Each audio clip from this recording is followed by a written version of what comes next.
The broken glass crunched under Marcus Chen's work boots as he pushed his cleaning cart through the dimly lit parking garage beneath Meridian Tower.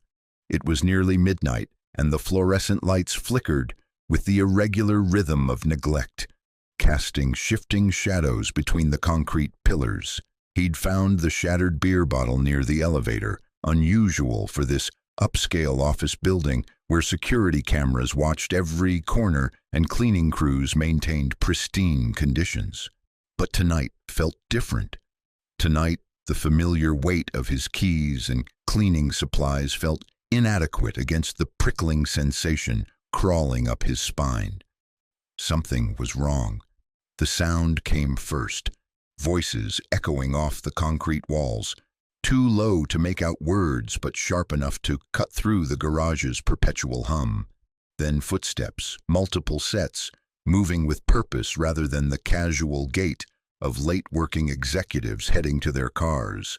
Marcus slowed his cart, every instinct from his former life screaming warnings his civilian mind tried to ignore. Around the corner, past a row of luxury sedans, he saw them. If you're enjoying this story so far, don't forget to hit the like button and subscribe. Drop a comment telling me where in the world you're watching from. I love hearing from you. 3 men in expensive suits stood around a fourth figure, a man on his knees, hands zip-tied behind his back, blood trickling from his nose. The kneeling man was young, maybe 25, wearing a delivery uniform that had been torn and dirtied. His company ID badge read, David Park, Express Logistics. You think you can just walk away from what you owe? The voice belonged to the tallest of the 3 standing men, a figure whose presence commanded the space around him like gravity. Vincent Vince Torino moved with the calculated precision of someone who had never needed to raise his voice to be heard. His salt and pepper hair was perfectly styled despite the late hour, and his charcoal suit probably cost more than Marcus made in 6 months. But it was his eyes that made Marcus's blood run cold, flat, emotionless, like looking into the face of a shark. I told you I can get the money, David stammered, his words distorted by what looked like a broken nose. Just give me more time. My sister's medical bills, they cleaned me out, but I can... Time? Vince crouched down until he was eye level with the bound man. Time is what you've already wasted. Time is what I don't have. He reached into his jacket and withdrew something that gleamed dully in the fluorescent light. Not a gun, something worse. A photograph. Marcus couldn't see the image from his position behind the cars, but he watched David's face crumple in absolute terror. Your sister's a pretty girl, Vince said conversationally. Shame she's stuck in that hospital bed. So vulnerable, so accessible. He turned the photo slightly, and Marcus caught a glimpse of what looked like a young woman in a hospital gown, tubes running from her nose, eyes closed in unconsciousness. No, the word burst from David's lips like a prayer. Please, she has nothing to do with this. She's innocent. She's leverage. Vince stood smoothly, brushing invisible lint from his trousers. See, David, I've learned that threatening someone's life only goes so far, but threaten someone they love? He smiled, and the expression was more terrifying than any weapon. That's when people truly understand consequences. One of Vince's companions stepped forward, a thick-built man with scarred knuckles and the kind of dead stare that suggested violence was his primary language. Want me to make the call, boss? Let them know we're coming to visit the girl? Marcus felt his heart hammer against his ribs. He should call 911. He should retreat to the upper floors and alert building security.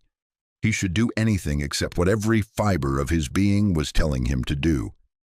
But then Vince pulled out a cell phone, and Marcus heard words that shattered his carefully constructed civilian life into a million pieces. Jimmy, it's me. I need you to pay a visit to Mount Sinai Hospital, room 347. Patient's name is Sarah Park. Asian girl, early 20s, currently in a coma.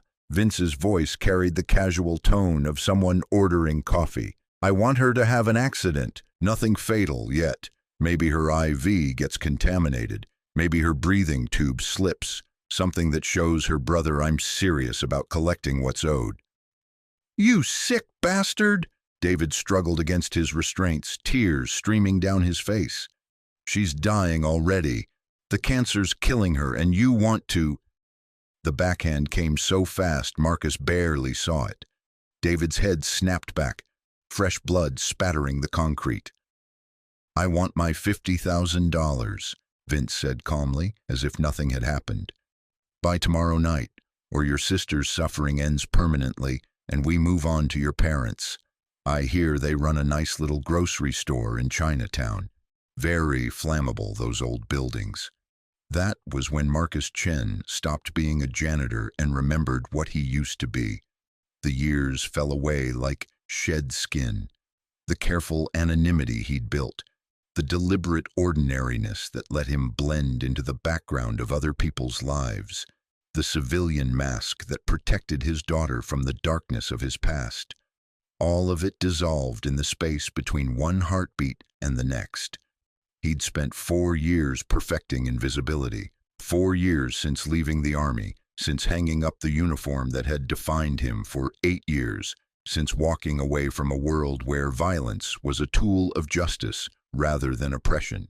He'd become Marcus Chen, the single father, Marcus Chen, the building maintenance supervisor, Marcus Chen, the man who attended parent-teacher conferences and packed lunchboxes and read bedtime stories about princesses and dragons. But underneath those carefully cultivated layers lived someone else entirely, someone Vince Torino was about to meet. Marcus stepped out from behind the cars. Excuse me. His voice cut through the garage's silence with the kind of calm authority that made all 4 men freeze. I think you dropped something. Vince turned slowly, his expression shifting from surprise to irritation to something approaching amusement. His eyes swept over Marcus's appearance, the gray maintenance uniform, the cleaning cart, the ID badge that marked him as invisible as the fluorescent bulbs overhead. Well, well, Vince said, his voice dripping with false courtesy. Looks like we have an audience. He gestured to his companions without taking his eyes off Marcus. Tony, Rico, we seem to have a problem. The cleaning staff is working late tonight. The thick-built man called Tony cracked his knuckles with sounds like breaking branches. Want me to handle it, boss?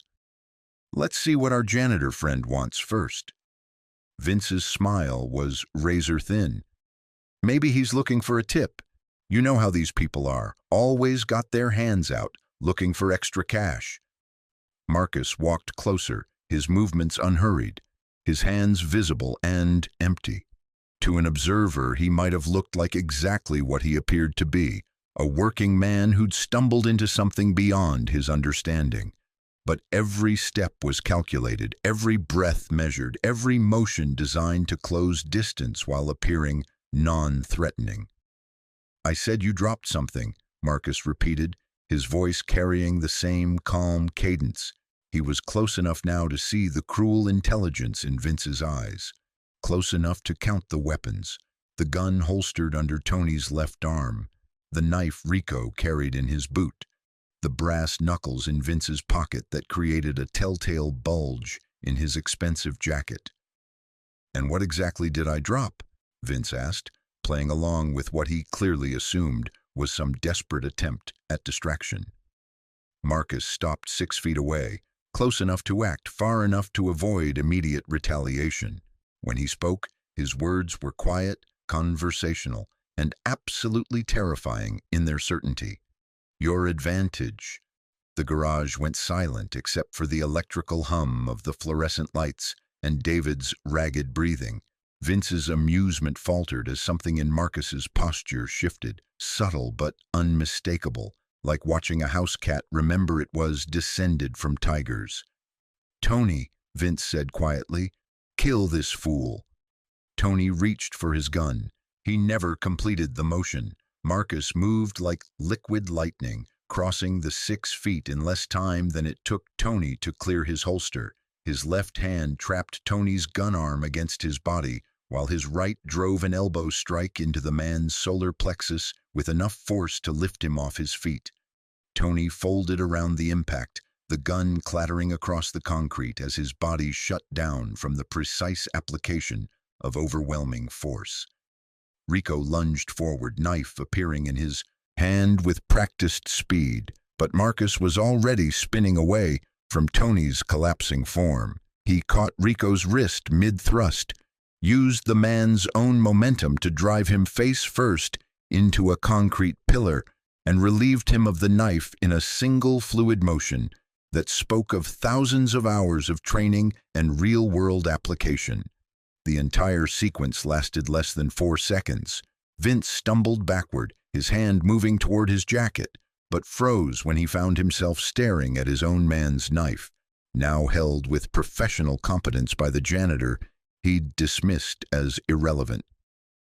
"I wouldn't," Marcus said quietly. His breathing hadn't even changed. "Unless you want to find out what else I remember how to do." For the first time in their encounter, Vincent Torino looked genuinely surprised. His eyes swept over Marcus again, this time seeing details he'd missed before, the way the janitor held himself, the precise economy of movement, the complete absence of fear or uncertainty. "Who the hell are you?" Vince demanded.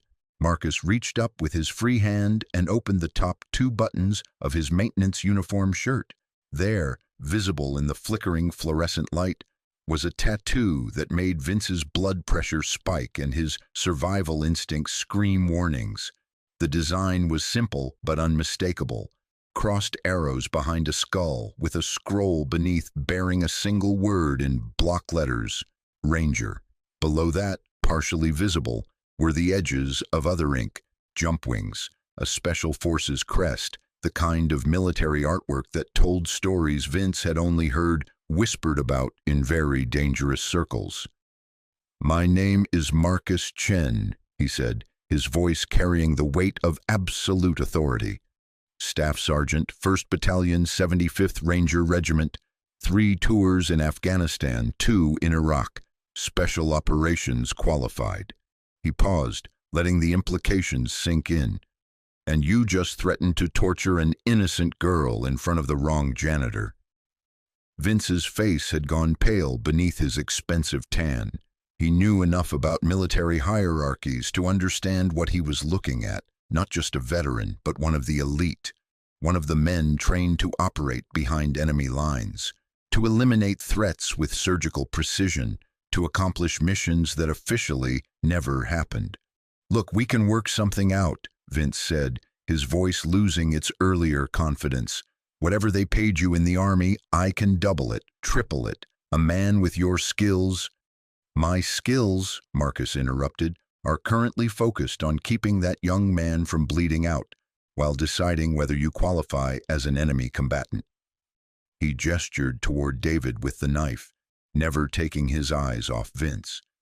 "Right now, you're just a civilian criminal, but if you make any move toward that gun, if you call for backup, if you so much as look like you're thinking about hurting someone, that status changes." He took a step closer, and Vince instinctively backed away.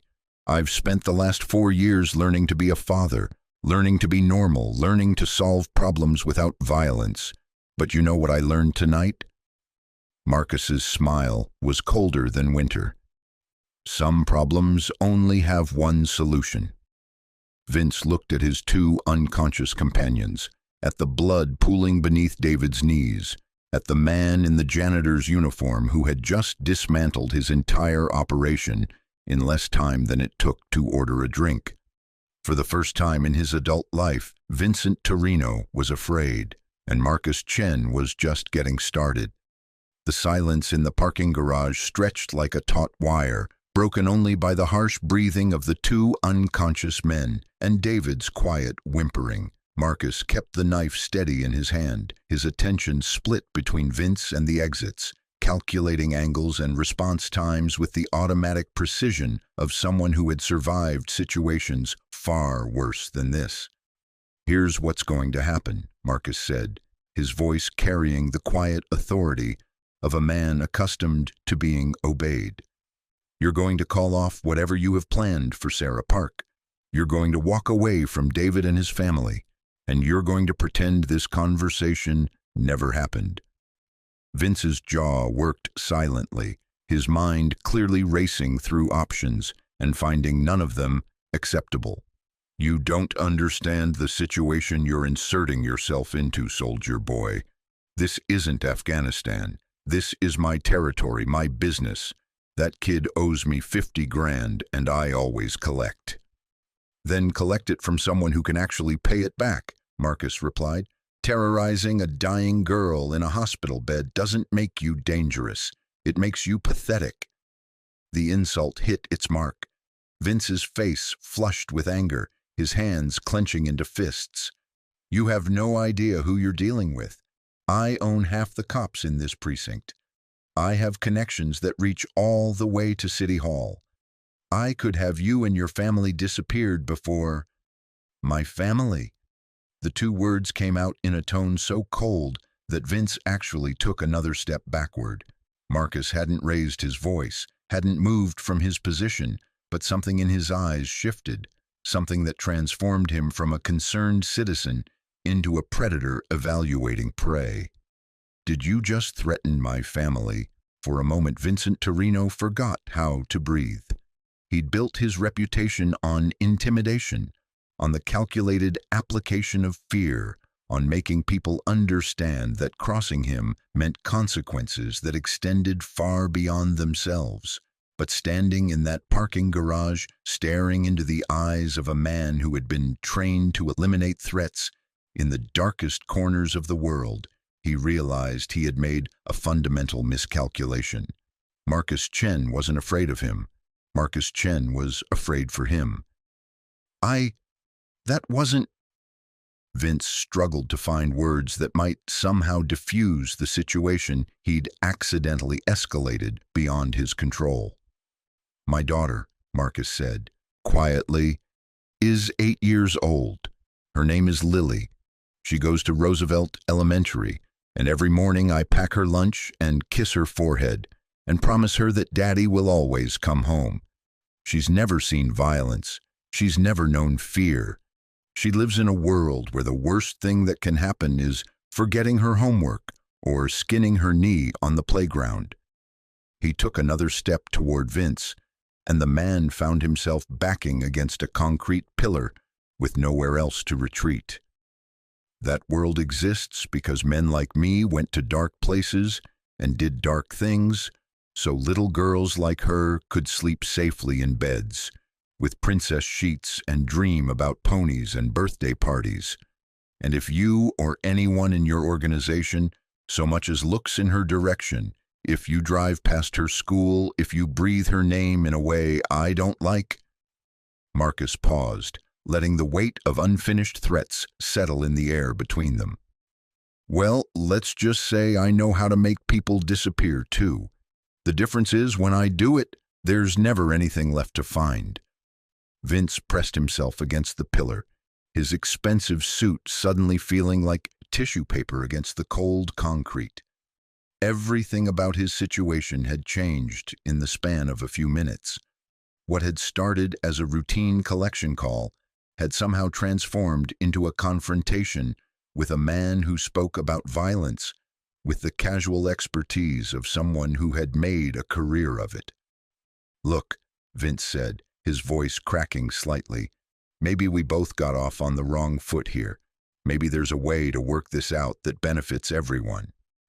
"There is," Marcus agreed. "It involves you leaving right now and never coming back." Behind them, David shifted against his restraints, his eyes wide with disbelief as he watched his tormentor being systematically dismantled by the building's janitor. Blood still trickled from his nose, but hope was beginning to replace terror in his expression. "The debt," Vince started, "is between you and him," Marcus interrupted, but it doesn't involve hospitals or families or innocent people. You want your money? Find a way to get it that doesn't require threatening sisters or burning down grocery stores. It's not that simple. There are principles involved. Reputation. Your reputation. Marcus's voice carried the kind of certainty that ended arguments. Let me tell you about reputation. I spent 8 years building one in places where reputation meant the difference between coming home and coming home in a box. I earned it by keeping my word, protecting people who couldn't protect themselves, and never, ever backing down from a fight that mattered. He gestured toward the unconscious men on the floor. Your reputation is built on scaring people who can't fight back. Mine is built on eliminating people who thought they were too dangerous to touch. Which one of us do you think wins if this escalates? The question hung in the air like smoke from a discharged weapon. Vince stared at Marcus, seeing past the maintenance uniform to the warrior underneath, and finally understood that he was completely, utterly outclassed. But Vincent Torino hadn't survived 20 years in his business by backing down from every dangerous situation. He'd built his operation through calculated risks and the careful application of leverage. And right now, he needed to find some leverage, or everything he'd worked for would crumble under the weight of this janitor's quiet authority. You're good, Vince admitted. I'll give you that. But you're also outnumbered. I have 40 men in this city, 40 men who follow orders and don't ask questions. You took out 2 of them, sure, but what happens when I call the rest? What happens when they come looking for you, for your daughter? It was a desperate gambit, an attempt to regain some control over a situation that had slipped completely out of his hands. But instead of backing down, Marcus smiled, a cold, professional expression that made Vince's blood freeze in his veins. You really want to find out what happens when 40 street thugs go up against someone who's been hunting Taliban commanders in the Hindu Kush? Marcus asked conversationally. Because I've got to tell you, the math doesn't work out in your favor. He shifted his grip on the knife, a subtle movement that somehow made the weapon look infinitely more dangerous. But let's say you're right. Let's say you call your 40 men and they come after me and mine. Do you know what the first thing I'll do is? Vince shook his head, not trusting his voice. I'll come for you. Not your men, not your business, not your operation. You, personally. Because in my world, we called that cutting off the head of the snake. And I was very, very good at my job. The garage seemed to grow colder as Marcus spoke, the fluorescent lights casting harsh shadows across his face. Your 40 men can't watch you 24 hours a day, Vince. They can't be with you when you sleep, when you shower, when you're alone in your car at a red light. And when that moment comes, and it will come, you'll have about 3 seconds to remember this conversation before you realize that threatening my family was the last mistake you ever made. If you're hooked on this story, make sure to subscribe and turn on notifications so you never miss an upload. Your support means everything and helps me bring you more emotional stories like this one. Vincent Torino had built his reputation on being the most dangerous man in the room, but standing in that parking garage, staring into the eyes of a man who had been trained to kill by the most advanced military in the world, he finally understood what real danger looked like. And it was wearing a janitor's uniform. What do you want? Vince asked quietly, his earlier bravado completely gone. I want you to untie David. I want you to call off whatever you had planned for his sister. I want you to walk away and never come back. Marcus paused. And I want you to understand that if I ever see you threatening innocent people again, our next conversation won't be nearly as friendly. Vince looked at his unconscious men, at the blood on the concrete, at the knife in Marcus's steady hand. Every instinct he'd developed over 20 years of criminal enterprise told him to cut his losses and retreat. But retreat meant losing face, and losing face in his business was often a death sentence in itself. "The money will be paid," a new voice interrupted from behind them. Marcus spun, the knife coming up automatically, but stopped when he saw the speaker. A woman in her early 30s stood near the garage entrance wearing scrubs and a hospital ID badge. She was small, barely 5 feet tall, with exhausted eyes and the kind of determined set to her jaw that Marcus recognized from his own mirror. "Sarah?" David's voice was thick with emotion. "What are you doing here? You should be in the hospital. You need to rest." "I discharged myself," she said simply, walking toward them with the careful, measured steps of someone fighting through significant pain. "Against medical advice, but the doctors can't keep me if I don't want to stay." She stopped a few feet from Vince, and Marcus was struck by the courage it took for someone so obviously ill to face down a man who had just been threatening her life. "Mr. Torino, isn't it?" Sarah's voice was weak but steady. "I'm Sarah Park, the sister you were planning to visit." Vince said nothing, his attention split between the dying girl in front of him and the warrior with the knife behind him. "I want to make you a deal," Sarah continued. "My brother borrowed your money to pay for my treatment, experimental therapy that our insurance wouldn't cover. It didn't work, the cancer's too aggressive, and I have maybe 3 weeks left." Marcus felt his heart clench at the matter-of-fact way she delivered her own death sentence. "But I have a life insurance policy," Sarah continued.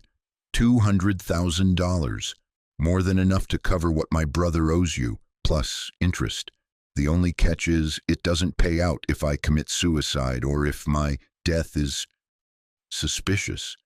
She reached into her purse and withdrew a folded paper, extending it toward Vince. "That's the policy information. Call the company, verify the details, then leave my brother alone and wait 3 weeks. You'll get your money, plus 150,000 extra for your trouble." Vince stared at the paper as if it might explode. "You're offering to, what, die to pay off a debt?" "I'm offering to die anyway," Sarah replied with heartbreaking pragmatism. "This way, my death accomplishes something useful. My brother gets to live without looking over his shoulder, and you get paid more than you originally loaned. Everyone wins." The garage fell silent except for the electrical hum of the lights. Marcus found himself looking at this small, dying woman with something approaching awe. In her quiet dignity, in her willingness to transform her tragedy into her brother's salvation, she embodied every principle he'd spent his military career defending. She was exactly the kind of person worth fighting for. "No," Marcus said quietly. "Absolutely not." All eyes turned to him. Sarah's expression was confused. David's was desperate, and Vince's was calculating. "This isn't how this ends," Marcus continued. "Nobody dies to pay off a debt to a loan shark. Nobody sacrifices themselves to feed this parasitic system." He looked directly at Vince, and nobody profits from a dying woman's desperation. "Then how does it end?" Vince asked, his voice tight with frustration. "I'm a businessman. I have obligations, people to answer to, debts of my own. I can't just write off 50 grand because you don't like how I collect." Marcus was quiet for a moment, thinking. Then he reached into his back pocket and withdrew his wallet, pulling out a business card that was worn from being carried but never used. "You know what this is?" he asked, showing Vince the card. It was simple white cardstock with black lettering, Chen Security Consulting, followed by a phone number and the words risk assessment and threat mitigation. "After I left the Army, I started a consulting business. I help people solve problems that require specialized skills, mostly corporate stuff, protecting executives, investigating threats, making dangerous situations go away quietly and permanently." He tucked the card back into his wallet. I'm very good at what I do, and I charge accordingly. My standard rate for threat elimination is $50,000. The implication hung in the air like a sword. Vince's eyes widened as he understood what Marcus was proposing. You're offering to work off the debt? I'm offering to make it disappear, Marcus corrected, along with any future problems you might have that require someone with my particular skill set.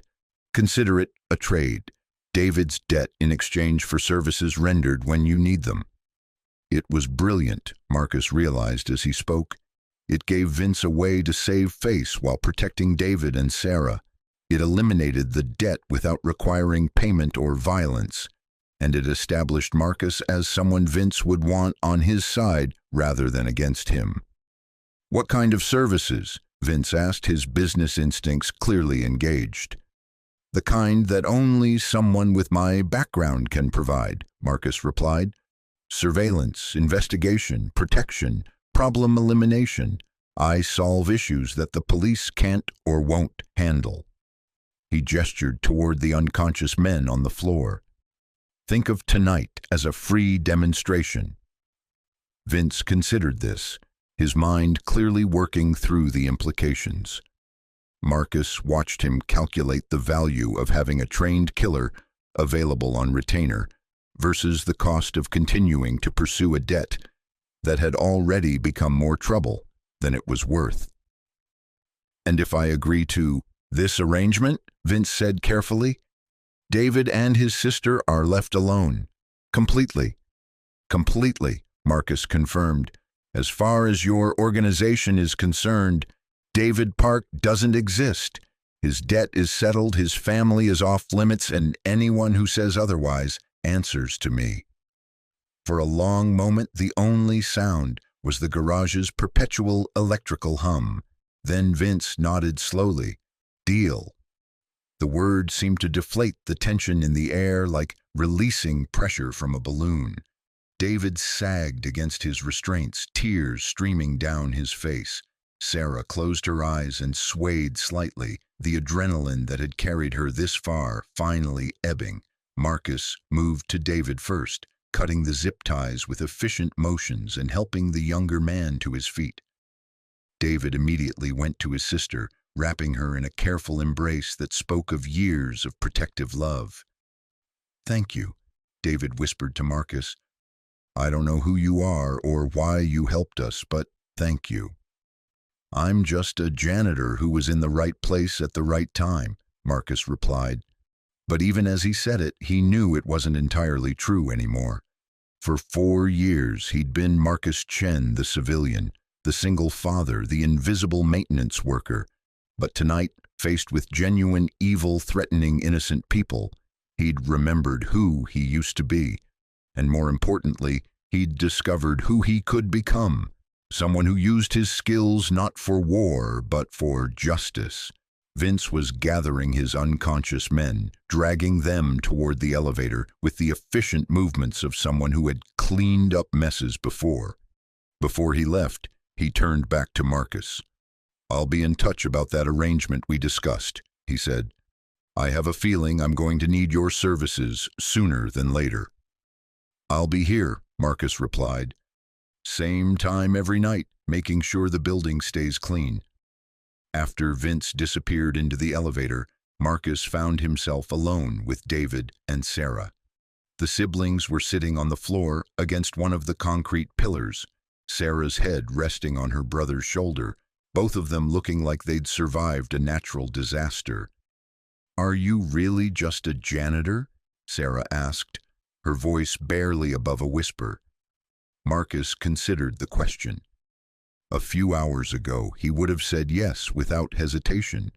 That was his identity, his chosen life, his protection against a world that had no place for what he used to be. But tonight had changed something fundamental. Tonight, he'd been reminded that some problems required more than mops and disinfectant to clean up. I'm a father first, he said finally. Everything else is just details. As he spoke, his phone buzzed with a text message. His heart jumped. fearing it might be something related to Lily, but when he checked the screen, he saw it was from his ex-wife, Jennifer. Lily's fine, but she had a nightmare about you not coming home. She's asking for her daddy. Are you working late again? The message hit him, like a physical blow. While he'd been playing soldier in a parking garage, his daughter had been afraid, reaching out for the one person who was supposed to always be there for her. I have to go, he said abruptly. Are you two going to be okay? David nodded. We'll call a cab, get Sarah back to the hospital, and Marcus, thank you for everything. Marcus walked toward his cleaning cart, but Sarah's voice stopped him. The man you used to be, she said. The soldier. He's still in there, isn't he? Marcus turned back, seeing not just a dying woman, but someone who understood what it meant to carry different versions of yourself, to be forced by circumstances to become someone you never thought you could be. Yeah, he said quietly, he is. But the man I am now, the father, he's stronger. As he rode the elevator up from the garage, pushing his cleaning cart ahead of him, Marcus Chen reflected on the night's events. He'd crossed a line that he'd spent 4 years avoiding, had stepped back into a world of violence and threats, and the kind of problems that required lethal solutions. But he'd also protected innocent people. He'd used his skills for justice rather than war, and most importantly, he was going home to his daughter, ready to chase away her nightmares and promise her that Daddy would always come home. Because that's what fathers did. They kept their promises no matter what monsters they had to face in the dark. The elevator dinged softly as it reached the lobby, and Marcus Chen stepped out into the bright, safe world above, carrying secrets that would change everything. 3 weeks had passed since the incident in the parking garage, and Marcus Chen thought he had successfully returned to his carefully constructed normal life. He dropped Lily off at school each morning with a kiss and a packed lunch. He worked his maintenance shifts, cleaning offices and restocking supplies with the same methodical precision he'd always applied to his civilian duties. He came home each evening to help with homework and read bedtime stories about brave princesses and talking animals. But normalcy, he was learning, was more fragile than he'd realized. The first sign of trouble came on a Tuesday morning when he arrived at Meridian Tower to find police cars surrounding the building. Detective Maria Santos met him at the employee entrance, her expression grim and professional. Mr. Chen, I'm Detective Santos. I need to ask you some questions about incidents that may have occurred in the parking garage 3 weeks ago. Marcus felt his blood pressure spike, but his expression remained neutral. What kind of incidents? We found evidence of a struggle, blood, signs of a fight. Building security cameras show you working late that night, so we're hoping you might have seen or heard something. He could lie. He could claim ignorance, stick to his cover as an invisible janitor who minded his own business. But as Detective Santos spoke, Marcus noticed something that made his decision for him. A photograph clipped to her case file showing a young woman in a hospital bed, Sarah Park, and she was smiling. Detective, Marcus said carefully, before I answer any questions, can you tell me how Sarah Park is doing, the girl in that photo? Santos's expression softened slightly. That's actually why we're investigating. Sarah's condition improved dramatically 3 weeks ago.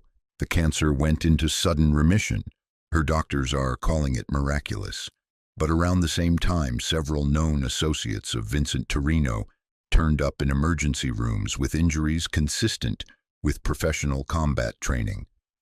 She fixed Marcus with a steady stare.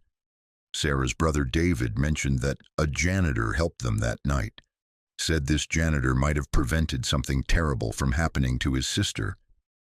Marcus was quiet for a long moment, weighing his options. Then he made a decision that would change everything. Detective, I think we should talk privately, and you might want to sit down. An hour later, Detective Santos sat in the building's break room, staring at Marcus with a mixture of respect and concern. He'd told her everything: his military background, the confrontation with Torino, the deal he'd made to protect the Park family. "So you're telling me," Santos said slowly, "that Vincent Torino, one of the most dangerous criminals in the city, is now essentially on your payroll?" "The other way around," Marcus corrected. "I'm providing consulting services to settle a debt. It keeps David safe, and it gives me insight into Torino's operations." "Marcus, can I call you Marcus? What you've described sounds less like consulting and more like vigilante justice." "I prefer conflict resolution," Marcus replied with a slight smile. "And everything I've done has been legal. Self-defense, negotiation, contract work. No laws broken." Santos leaned forward. "Maybe not yet, but you're walking a very thin line. Torino isn't going to be content with your current arrangement forever. Men like him don't like being managed, even by someone with your skills." As if summoned by their conversation, Marcus's phone buzzed with a text message. The number was unlisted, but he recognized the careful phrasing that meant it came from Vince. "Need to discuss urgent business matter. Tonight, 11 p.m., usual location. Come alone." Marcus showed the message to Santos, who frowned deeply. "That sounds like a trap." "Or a test," Marcus replied.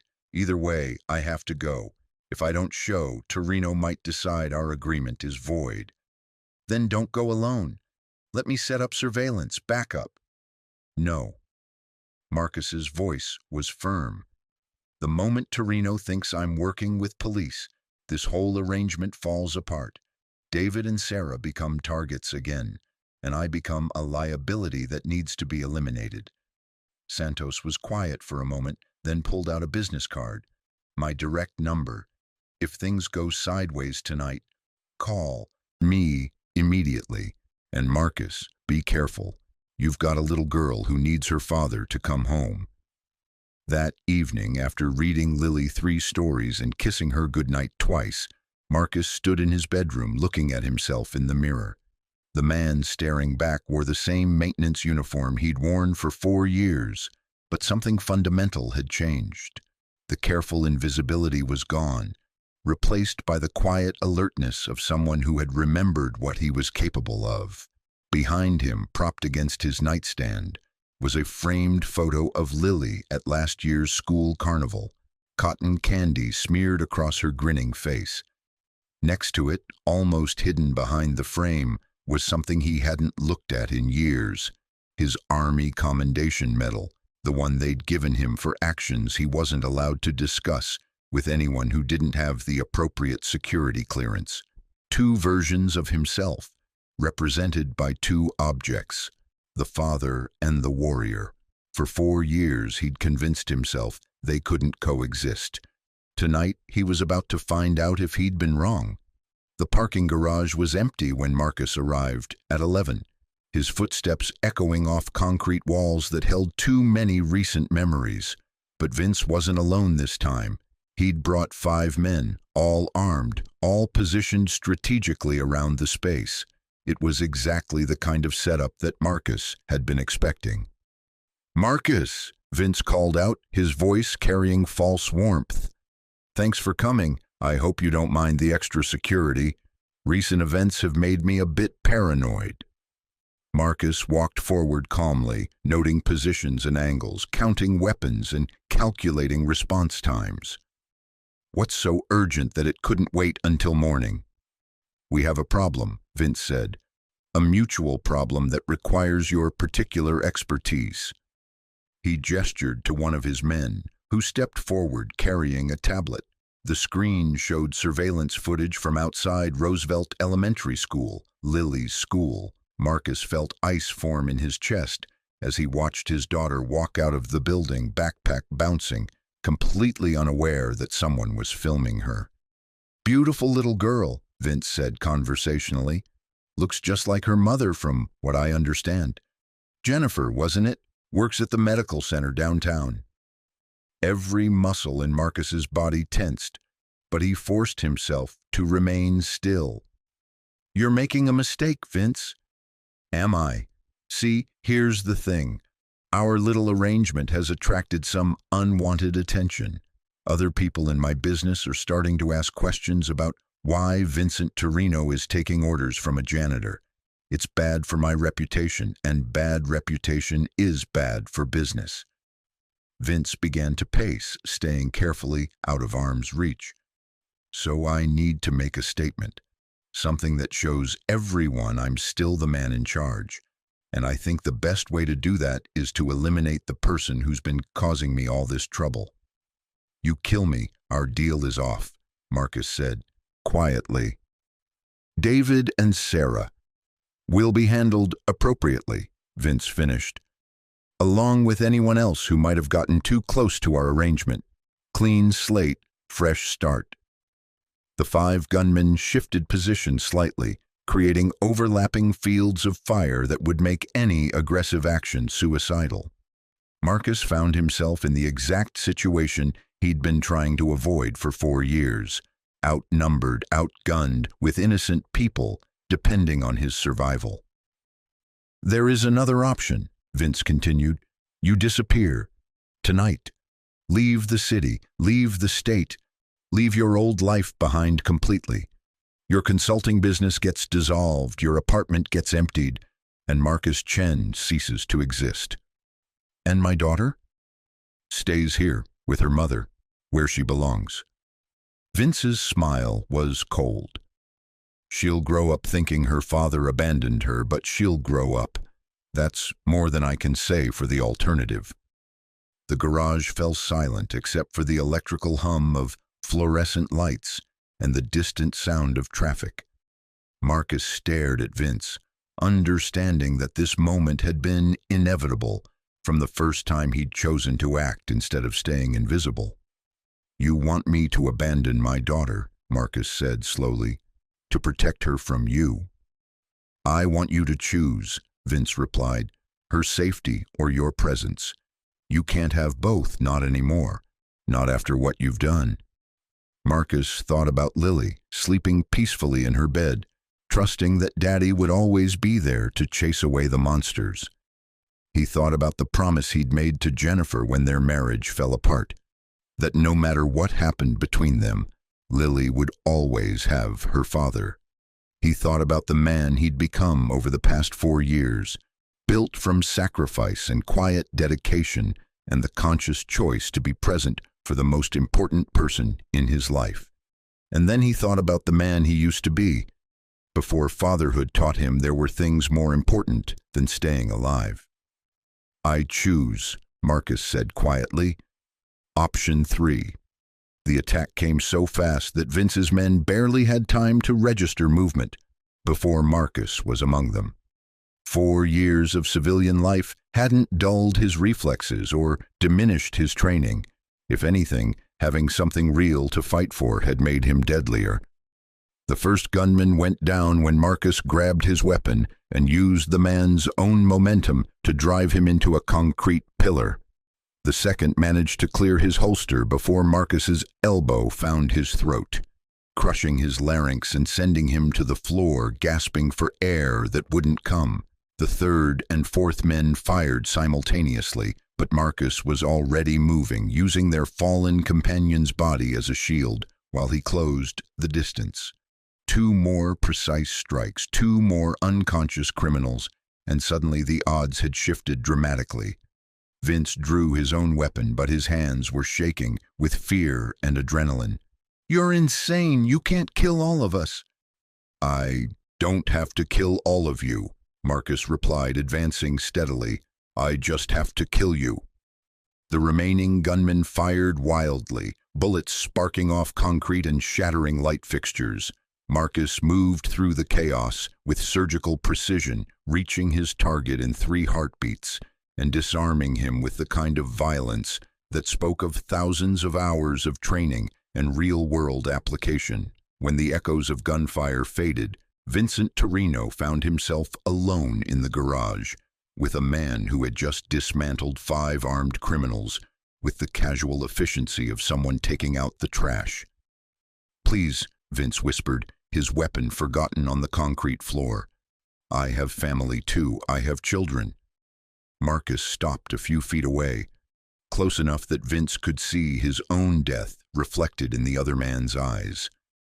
"Then you should have thought about that," Marcus said quietly, "before you threatened mine." The silence stretched between them, heavy with possibility. Then Marcus reached into his jacket and pulled out his phone. "Detective Santos, it's Marcus Chen. I'm in the parking garage at Meridian Tower and I need you to bring a lot of backup. Also call an ambulance. Several ambulances." He ended the call and looked down at Vince, who was staring at him with complete bewilderment. "I'm not going to kill you," Marcus said. "Not because you don't deserve it, but because my daughter deserves a father who chooses justice over revenge. But if you or anyone in your organization ever comes near my family again, if you even think about them, I will find you. And when I do, the conversation won't end with phone calls to the police." 20 minutes later, the garage swarmed with paramedics and police officers. Detective Santos surveyed the scene with professional interest, noting the precise nature of the injuries, the tactical efficiency of the takedown, the complete absence of unnecessary violence. "Self-defense?" she asked Marcus, who stood beside her watching the criminals being loaded into ambulances. "Self-defense," he confirmed. "5 men with guns, threatening my family. I responded with appropriate force." Santos nodded slowly. "Torino's been wanted on multiple charges for years. This gives us enough evidence to put him away for a long time. You've done this city a service, Marcus." "I've done my daughter a service," Marcus corrected. "Everything else is just paperwork." As the police cars and ambulances departed, Marcus found himself alone in the garage, where everything had started 3 weeks ago. His phone buzzed with a text message from Jennifer. "Lily had another nightmare. She keeps asking when you're coming home. I know it's late, but could you call her? Just to say goodnight?" Marcus smiled, feeling something settle in his chest that had been restless for weeks. He dialed his home number and Jennifer answered on the first ring. "Marcus, is everything okay? You sound—" "I'm fine," he said. "Better than fine. Can you put Lily on the phone?" A moment later, his daughter's sleepy voice filled his ear. "Daddy, I had a bad dream. I dreamed you went away and didn't come back."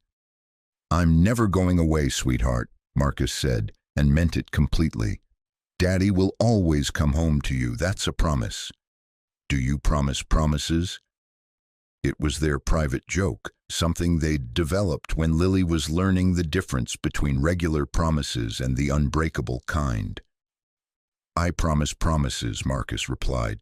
"Now go to sleep. I'll be home soon to check for monsters under the bed." After the call ended, Marcus stood in the quiet garage, reflecting on the man he'd been, the man he'd become, and the man he was choosing to be moving forward. For 4 years, he'd convinced himself that Marcus Chen, the father, and Marcus Chen, the warrior, couldn't coexist in the same person. Tonight had proved him wrong. The warrior's skills had protected what the father loved most. And in doing so, both versions of himself had become something stronger, a man who could face down any threat, overcome any obstacle, and still come home to read bedtime stories and chase away bad dreams.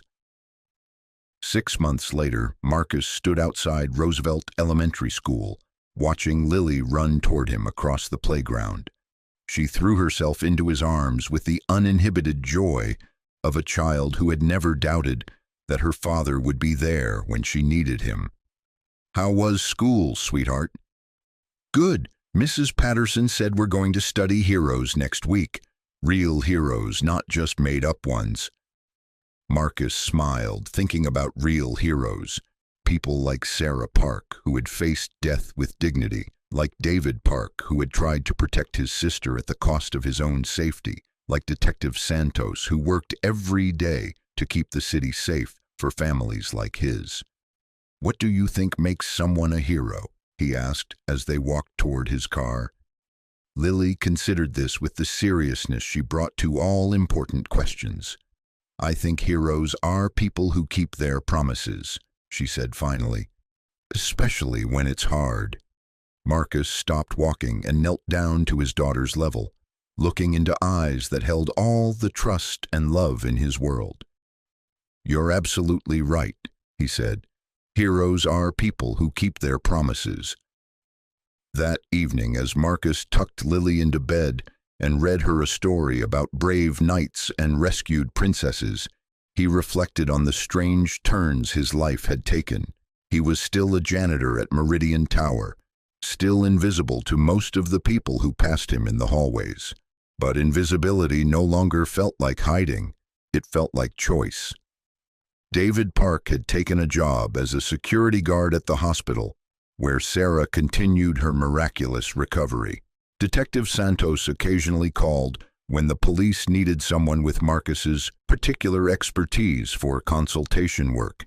Vincent Torino was serving 15 to 25 years in federal prison, and his organization had dissolved in his absence. The world was a little bit safer, a little bit more just, and Marcus Chen went to sleep each night, knowing that he'd used his skills to protect rather than destroy, to build rather than tear down, to keep the promises that mattered most. In the bedroom next door, Lily slept peacefully, dreaming whatever dreams 8-year-olds dream when they know with absolute certainty that their father will always come home. Because some promises are unbreakable, some vows transcend circumstances, and some men discover that the greatest victory isn't in defeating enemies, it's in being worthy of the trust placed in them by the people they love most. Marcus Chen had learned to be both warrior and father, protector and provider, the man who faced down monsters and the man who read bedtime stories, and in becoming both, he had become complete. Thank you so much for watching until the end. If you loved this story, check out the other videos on your screen now. I think you'll really enjoy them. And don't forget to subscribe if you haven't already. See you in the next story.